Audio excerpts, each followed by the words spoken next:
Praise the lord. ఈరోజు దేవుని వాక్యం కీర్తనల గ్రంథము 23వ అధ్యాయం. యెహోవా నా కాపరి, నాకు లేమి కలగదు. ఈ అధ్యాయం లాస్ట్ వరకు చదివితే నేను బ్రతుకు దినములన్నయు కృపాక్షేమములే నా వెంట వచ్చును. చిరకాలము యెహోవా మందిరములో నేను నివాసము చేసేదను. ఈ వాక్యంలో ఎంత చక్కగా దావీదు దేవుని మీద ఎలా ఆధారపడ్డాడు.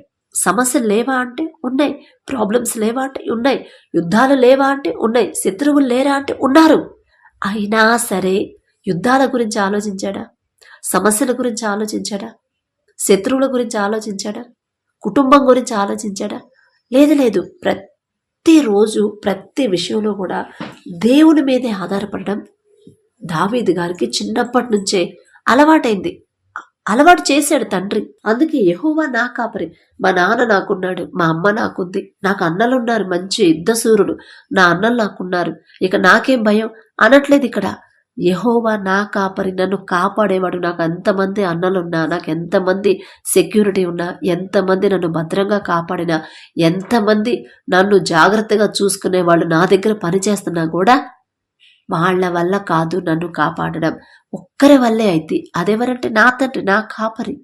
యెహోవా నా కాపరి, నాకు లేమి కలగదు. నా తండ్రి నాతో ఉన్నాడు, నన్ను కాపాడుతాడు. నా తండ్రి నాకు కావలసినవన్నీ కూడా నా తండ్రి చూసుకుంటాడు. నాకు లేమి కలగదు. నాకు లేని పరిస్థితి నా తండ్రి నాకు తీసుకురాడు. ఒకళ్ళ దగ్గర చేజాపే పరిస్థితి నాకు తీసుకురాడు నా తండ్రి. ఒకళ్ళ మీద ఆధారపడే పరిస్థితి నా తండ్రి నాకు తీసుకురాడు అని మనస్ఫూర్తిగా దేవుడి మీద ఆధారపడడం దావీదు నేర్చుకున్నాడు. అలాగే దావీదు ఎంత ఆధారపడ్డాడో అంతకు మించిన సహాయం, తోడు, అన్ని విషయాల్లో కూడా తండ్రి కూడా దావీదుకి తోడై ఉన్నాడు. అందుకే ఇక్కడ దావీదు గారు చెప్తారు, పచ్చిక గల చోట్లను ఆయన నన్ను పరుండ చేయుచున్నాడు. అంటే ఇప్పుడు దావీదు గారు యుద్ధం ఉన్నా కూడా ప్రతి యుద్ధంలో కూడా దావీదు గారు గెలుస్తారు కదా. గెలిపించేది ఎవరు? యుద్ధం చేసేది దావీదు. కానీ దావీదు ముందుంది ఎవరు? తండ్రి. నా తండ్రి నాకు ముందున్నాడు, నా తండ్రి నాకు తోడుగా ఉన్నాడు కాబట్టి ఖచ్చితంగా నేను గెలుస్తాను అనే విశ్వాసం, నమ్మకం. పచ్చిక గల చోట్లను ఆయన నన్ను పరుండ చేయుచున్నాడు, శాంతికరమైన జలముల యొద్ద నన్ను నడిపించుచున్నాడు. ఇప్పుడు ఎన్ని నీళ్లున్నా కూడా త్రాగడానికి వీల్లేకపోతే వేస్టే కదా. ఎంత ఆస్తిపాస్తులున్నా కూడా, ఎంత సంపాదించినా, ఎంత గొప్ప పేరున్నా కూడా ప్రశాంతత అనేది లేకపోతే అవన్నీ వేస్టే కదా. శాంతి అనేది లేకపోతే అదంతా వృధానే కదా. ఎంత కష్టపడి పనిచేసినా, ఎంత సంపాదించినా, అందరూ పొగుడుతున్నా కూడా ఇంట్లో మనశ్శాంతి లేదనుకోండి, ఇక బ్రతికేనా? అదే ఇక్కడ దావీదు గారు చెప్తున్నారు, శాంతికరమైన జలముల యొద్ద నన్ను నడిపించుచున్నాడు. ఎక్కడికి వెళ్తే అక్కడ నాకు శాంతి నా తండ్రి నాకు ఇచ్చాడు. ఒక తృప్తికరమైన జీవితం నా తండ్రి నాకు ఇచ్చాడు. ఒక ప్రశాంతత నాకు ఇచ్చాడు నా తండ్రి. అలానే నన్ను ఏమన్నా శత్రువుల చేతికి అప్పగిస్తాడా? అప్పగించడు. నా ప్రాణమునకు ఆయన సేద తీర్చుచున్నాడు. తన నామమును బట్టి నీతి మార్గములలో నన్ను నడిపించుచున్నాడు. నన్ను నడిపించేది మా అమ్మ నాన్న, మా అన్నలో కాదు. నన్ను నడిపించేది నీతి మార్గంలో. నేను ఏ దారిలో నడవాలి, ఏ దారిలో నడవకూడదు నాకు చెప్పేది, నాకు నేర్పించేది, నన్ను నడిపించేవాళ్ళు నా అమ్మ నాన్న, నన్ను కన్నవాళ్ళు, నన్ను పెంచిన వాళ్ళు, నాకు తోడబుట్టిన వాళ్ళు, నాకున్న నా భార్య బిడ్డలో కాదు. నా తండ్రి నా దేవుడు నాకు తోడుగా ఉండేది. నా ప్రాణమునకు ఆయన సేద తీర్చుచున్నాడు. తన నామమును బట్టి నీతి మార్గములలో నన్ను నడిపించుచున్నాడు. ఎప్పుడు తండ్రి కాపుదల, తండ్రి ఎప్పుడు మనకు తోడుగా ఉండాలంటే మనమేం చేయాలి? తండ్రికి ఇష్టంగా దేవుడి మీద పూర్తిగా ఆధారపడాలి. ఇప్పుడు యుద్ధానికి వెళ్ళేటప్పుడు దావీదు ప్రతిరోజు ప్రతి యుద్ధానికి కూడా ముందు దేవుడికి అప్పగించేవాడు. దేవుడికి అప్పగించి, అయ్యా ఇదిగో నేను యుద్ధాన్ని వెళ్తాను, యుద్ధము యెహోవాదే, నేనుగా చేసేది. యుద్ధం నేను చేసినా గెలిపించేవాడు నా తండ్రి. యుద్ధము యెహోవాదే, నాది కాదు అనే వెళ్తాడు. ఆ విషయం, ఆ మాట మనకు కూడా తెలుసు. కానీ మనం చేసే పనుల్లో దేవుడికి అప్పగించి వెళ్తున్నావా అని నేనికి వెళ్ళేటప్పుడు ఆ మాట అనుకొని మనసులో ప్రార్థన చేసుకుని దేవునికి అప్పగించి వెళ్ళేవాడు. మళ్ళీ యుద్ధం చేసేటప్పుడు కూడా నా శక్తితో నేను చేస్తే, నేను కష్టపడితే నేనే గెలవాలి, అలా చేయలేదు. నా తండ్రి చూసుకుంటాడు, నా కష్టం నేను చేస్తాను అని యుద్ధం చేసేవాడు. కానీ మరి ఆ వాక్యం ద్వారా, మాటల ద్వారా మనమేం నేర్చుకోవాలి? యుద్ధము యెహోవాదే. మనం చేసే ప్రతి పని సమస్తము తండ్రికి అప్పగించాలి. తండ్రికి అప్పగిస్తాము. అప్పగించిన తర్వాత మళ్ళీ మనకు డౌట్, హాస్పిటల్కి వెళ్తున్నాం, నార్మల్ రిపోర్ట్స్ వస్తాయో రావు, అనుమానం, దేవుని మీద పూర్తి నమ్మకం విశ్వాసం ఉండదు మనకి. కానీ ఇక్కడ దావీదు గారు చెప్పాడు అంటే, ఒక మాట, ఒక కీర్తన రాశాడు అంటే ఖచ్చితంగా ఇక ఇది నా తండ్రికి అప్పగించాను అంటే ఇక ఇది అయిపోయింది, ఆ పని అయిపోయింది అంతే. నా తండ్రి చేస్తాడు, యుద్ధము యెహోవాదే, యుద్ధం నేను చేసేది నేను కాదు, నా తండ్రే, ఆ శక్తి ఇచ్చేది నా తండ్రి, ఆ తెలివిచ్చేది నా తండ్రి అని ప్రతిదీ కూడా దేవుని మీద ఆధారపడ్డాడు. మనం అట్లా దేవునికి వదిలేసి మనం హ్యాపీగా సంతోషంగా ఉండాలి.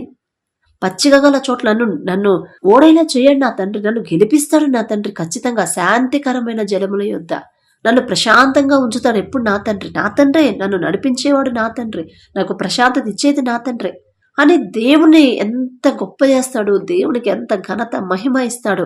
అదే మనం కూడా నేర్చుకోవాలి. గాఢాంధకారపు లోయలో నేను సంచరించినను ఏ అపాయమునకు భయపడను, నీవు నాకు తోడయుందువు, నీ దుడ్డు కర్రయు నీ దండమును నన్ను ఆదరించును.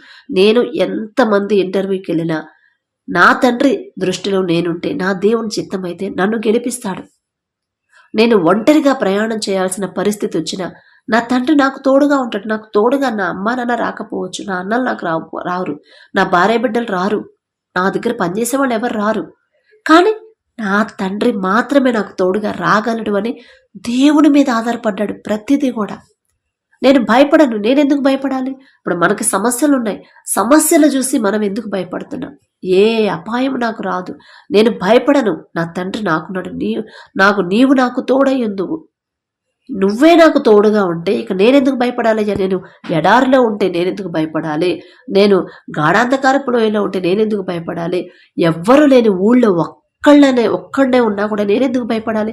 అందరు నన్ను వదిలేసి వెళ్ళినా కూడా నేను భయపడను, ఎందుకంటే నా తండ్రి నాకు తోడుగా ఉన్నాడు అని మనం మనస్ఫూర్తిగా దేవుని మీద ఆధారపడడం నేర్చుకోండి, అలవాటు చేసుకోండి. మీరు ఒంటరిగా ఉన్నప్పుడు మీరు ఈ వాక్యం మీకు గుర్తు రావాలి. నేను ఒకానొక సమయంలో నేను కూడా ఒంటరిదాన్ని అయిపోయాను. నా పిల్లలు ఉన్నారు, భర్త ఉన్నాడు, అందరూ వదిలేసి వెళ్ళిపోయారు. ఒకానొక సమయంలో అమ్మా నాన్న కూడా నన్ను వెళ్ళిపోమన్నారు ఇంట్లో నుంచి. నా తప్పు లేదు, అర్థం చేసుకోవట్లేదు నా బాధ. అప్పుడు నేను ఒంటరిదాన్ని అయిపోయాను అనే ఫీలింగ్ నాకు రాలేదు. ఒక్కసారి ఏడుపు వచ్చింది. అట్లా అంటే ఎట్లా నాన్న, మీరే అర్థం చేసుకోకపోతే ఇక నా పరిస్థితి ఏది, నన్ను ఎక్కడికి వెళ్ళాను నాన్న అని ఒక్కసారి నాన్నతో మాట్లాడాను. ఇక అంతే, అంతటితో అయిపోయింది. ఇక ఒంటరిగా ఉన్నా కూడా నేను భయపడను. నేను గాఢాంధకారపు లోయలో ఉన్నా నాకు తోడుగా ఉండేది నా తండ్రి. మనుషుల ప్రేమలు ఎలా ఉంటాయో నా తండ్రి నాకు తెలిసేలా చేశాడు. మనుషుల మీద ఆధారపడొద్దు అని తండ్రి నాకు పాఠం నేర్పించాడు. మనుషుల తోడు నువ్వు కోరుకోవద్దు, మనుషుల మీద ఆధారపడొద్దు, మనుషుల ప్రేమ నువ్వు కోరుకోవద్దు.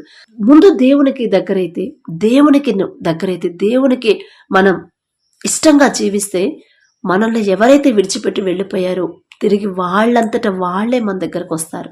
వచ్చేలా పరిస్థితిని మార్చగల శక్తి మన తండ్రికి మాత్రమే ఉంది. కాబట్టి మీరు దేవుని మీద ఆధారపడండి. మనుషులు వెళ్ళిపోయారని, మనుషులు మనల్ని విడిచిపెట్టారని, ఒంటరి వాళ్ళం అయిపోయామని అస్సలు బాధపడద్దు. ఇంకా ఒంటరిగా ఉంటే ఎంత బాగుంటుందో తెలుసా? ఎందుకంటే దేవుణ్ణి ఆరాధించవచ్చు, ఏ ఆటంకాలు ఉండవు, ఎటువంటి అడ్డంకులు ఉండవు. దేవుని మీద దేవునికి అప్పగించి దేవుని ఆరాధించవచ్చు. అయ్యా నాకెవ్వరున్నా లేకపోయినా మీరున్నారు, నాకు చాలు, అంత గొప్ప శక్తి గల తండ్రి మీరు నాకుంటే నాకేవ లోటు? నేను గాఢాంధకారపు లోయలో నేను సంచరించినా కూడా నేను ఏ అపాయం నాకు రాదు. నేను అపాయం వచ్చిద్దేమోనని నేను భయపడను, ఎందుకంటే నాకు తెలుసు నువ్వు నాకు తోడై ఉన్నావు. నా భర్త నన్ను అర్థం చేసుకుంటు, నా భార్య నన్ను అర్థం చేసుకుంటు, నా బిడ్డలు నా మనసు అర్థం చేసుకోలేకపోవచ్చు, కానీ మీరున్నారు. నేనేంటో, నా మనసు ఏంటో, నా బాధ ఏంటో, నా పరిస్థితి ఏంటో మీకు తెలుసు. మీరున్నారు, నన్ను అర్థం చేసుకునే మీరున్నప్పుడు మనుషుల ప్రేమ గురించి నేను ఆలోచించనివ్వద్దు అని మీరు వ్యక్తిగతంగా దేవునికి దగ్గర అవ్వండి. ఇప్పుడు దావీదు గారు ఒంటరిగా ఉన్నాడు. భార్య లేదా అంటే భార్యలు ఉన్నారు, ఒక్క భార్య కాదు, భార్యలు ఉన్నారు, పిల్లలు, ఎంతమంది పిల్లలు ఉన్నారు, ఎంత పెద్ద రాజ్యం ఉంది, ఎంత సైనికులు ఉన్నారు, ఎంతమంది పనోళ్ళు ఉన్నారు, అమ్మ నాన్న అన్నలు అందరు ఉన్నా కూడా, అంత పెద్ద ఫ్యామిలీ ఉన్నా కూడా ఒంటరిగానే దేవునితో గడిపాడు దావీదు. ఒంటరిగానే దేవునికి దగ్గర అయ్యాడు. నేను అందుకే మీరు వ్యక్తిగతంగా దేవునికి దగ్గర అవ్వండి, వ్యక్తిగతంగా దేవునికి దగ్గర అవ్వాలి. ఎందుకంటే మనకి కొన్ని సమయాల్లో మనకి సమస్య వచ్చినప్పుడు, అరే ఎవరికి ఫోన్ చేయాలి, ఎవరితో ప్రార్థన చేయించుకోవాలి, ఫోన్ కలవట్లేదే, వాళ్ళ నంబర్ నా దగ్గర లేదే, అయ్యో నాకు ఈ పరిస్థితి వచ్చింది, నా పిల్లలకి ఆరోగ్యం బాగాలేదు, నా ఇంట్లో వాళ్ళ హాస్పిటల్కి ఎమర్జెన్సీగా హాస్పిటల్కి వెళ్తున్నాము, ఎమర్జెన్సీ అయింది, ప్రార్థన చేసేవాళ్ళు లేరే అని మనం మనుషుల మీద ఆధారపడుతున్నాం. అలా వద్దు. అసలు మనుషుల మీద మీరు ఆధారపడొద్దు. పలానా సిస్టర్ ప్రార్థన చేస్తేనే నాకు నా బిడ్డకు న్యాయం అయితే, పలానా సిస్టర్ ప్రార్థన చేస్తే, పలానా బ్రదర్ ప్రార్థన చేస్తే నా వాళ్ళు నాకున్న సమస్యలు పోతాయని మనుషుల వైపు మీరు చూడొద్దు. వాళ్ళని గౌరవించండి, రెస్పెక్ట్ ఇవ్వండి, మర్యాద ఇవ్వాలి. కానీ మనం ఎవరి మీద ఆధారపడాలి? దేవుని మీద. పరిస్థితి మార్చగల శక్తి తండ్రి మీదే ఆధారపడాలి. ఒకానొక సమయంలో నేను ఇదే పరిస్థితి, నా బిడ్డ ఆరోగ్యం బాగాలేదు, ఐసీయూలో ఉన్నాడు. అంటే మినీ ఐసీయూ అంటారు. అది చిన్నపిల్లలకి ఆస్తమా ఎక్కువైపోయినప్పుడు, బ్రీతింగ్ ప్రాబ్లం అయిపోయినప్పుడు మినీ ఐసీయూలో పెట్టేసి ఆక్సిజన్ పెట్టారు. ఆ టైంలో లోపలికి ఫోన్లు అలో చేయట్లేదు. ఫోన్లు తీసుకోవద్దు, కాస్త బిడ్డ అదే బేబీ కోలుకున్నదాకా, బాబుకి కొంచెం క్యూర్ అయిన దాకా వాడొద్దన్నారు. ఆ సమయంలో నా కొడుకు గురించి కోసం ఎవరు ప్రార్థన చేస్తారు? ఇప్పుడు మనం ఇతరుల మీద మనం ఎప్పుడు ఆధారపడతాం? మన మీద మనకు నమ్మకం లేనప్పుడు, మన ప్రార్థన దేవుడు వినడేమో అని అనుమానం పడినప్పుడు కదా. నా ప్రార్థనకు అంత పవర్ లేదు, నా ప్రార్థనకు అంత బలం లేదు, నేనంత భక్తిపరాలను కాదు కదా, నేనంత శక్తి గలదాన్ని, అంత భారంగా ప్రార్థన చేసేదాన్ని కాదు కదా అని మన మీద మనకు నమ్మకం లేనప్పుడు, దేవుని మీద మనకు నమ్మకం విశ్వాసం లేనప్పుడు, తండ్రి నేను అడిగినా కూడా నాకు జవాబిస్తాడు అని మన మీద మనకి నమ్మకం ఉండదు. అప్పుడే మనం పక్కన వాళ్ళ మీద ఆధారపడతాం. ఆ సమయంలో ఎవరి మీద ఆధారపడకుండా, ఎవరి మీద డిపెండ్ అవ్వకుండా, ఎవరి గురించో ఆలోచిస్తా కూర్చోకుండా, పలానా వాళ్ళ నంబర్ నా దగ్గర లేదే, పలానా పాస్టర్ గారు, పలానా వాళ్ళు అయ్యో సిస్టర్ నంబర్ నా దగ్గర లేదే అనుకోలేదు. దేవుడు నా తండ్రి నాకున్నాడు, దావీదు గారికి తోడుగా ఉన్నాడు, దావీదు గారు అంత గొప్పదాన్ని భక్తి కలదన్నేం కాదు, ఆయన నా తండ్రి పక్షపాతి కాడు అని వాక్యం పట్టుకొని కూర్చున్నాను. 5 రోజుల్లో పట్టిద్దన్న వాళ్ళు 3 రోజుల్లో నా బిడ్డ క్యూర్ అయిపోయింది. తెల్లారే మంచి మనిషి యాక్టివ్ అయిపోయాడు. ఇక తెల్లారే ఇప్పుడు మనకి ఎన్ని ఇంజక్షన్లు చేసినా, ఎంత ఐసీయూలో పెట్టినా, ఎన్ని సెలైన్లో పెట్టినా, ఎంత ఆక్సిజన్ పెట్టినా దేవుని చిత్తం లేకుండా క్షేమంగా బయటికి రాగలరా? తండ్రి స్వస్థత ఇవ్వకుండా క్షేమంగా బ్రతికి ఇంటికి రాగలరా? రాలేరు కదా. కానీ తండ్రి మీద ఆధారపడేదాన్ని బట్టే, తండ్రి మీద మనకున్న విశ్వాసాన్ని, నమ్మకాన్ని బట్టే ఇప్పుడు దావీదు అదే అన్నాడు, నేను గాఢాంధకారపు లోయలో ఉన్న నేను భయపడ్డాను, నా తండ్రి నాకు తోడుగా ఉంటాడు, నేనెందుకు భయపడాలి? ఇప్పుడు ఈ చీకటి గుహలని నేనెందుకు భయపడాలి? ఇప్పుడు ఈ చీకటి అప్పులని నేనెందుకు భయపడాలి? చీకటి ఆర్థిక సమస్యలు నేనెందుకు భయపడాలి? ఆర్థిక పరిస్థితులని నేనెందుకు భయపడాలి? చీకటి వంటి ఈ అనారోగ్య సమస్యలు చూసి నేనెందుకు భయపడాలి అని మనం ధైర్యం తెచ్చుకోవడానికే తండ్రి మనతో మాట్లాడుతున్నాడు. మీరు ఒంటరిగా వ్యక్తిగతంగా దేవునికి దగ్గర అవ్వండి.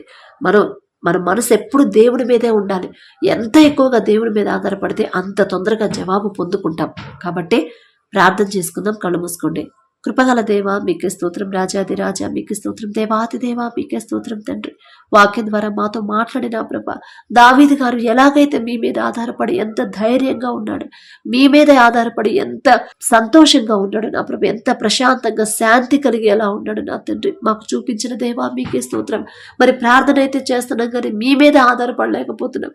మా సమస్య మీ పాదాల దగ్గర పెడుతున్నాం కానీ తిరిగి నా ప్రభు మేము సంతోషంగా, ధైర్యంగా, విశ్వాసంతో ఉండలేకపోతున్నాం నా తండ్రి. మాకున్న అవిశ్వాసాన్ని, అధైర్యాన్ని తీసివేసి దావీదు గారికి ఇచ్చిన మనసు నా తండ్రి, ఆ ధైర్యం, ఆ విశ్వాసాన్ని మాలో కూడా బలపరచమని అడిగే అర్హత, పొందుకునే అర్హత లేని వాళ్ళం అయినా సరే యేసు నామములో అడుగుచున్నాం తండ్రి. ఆమేన్.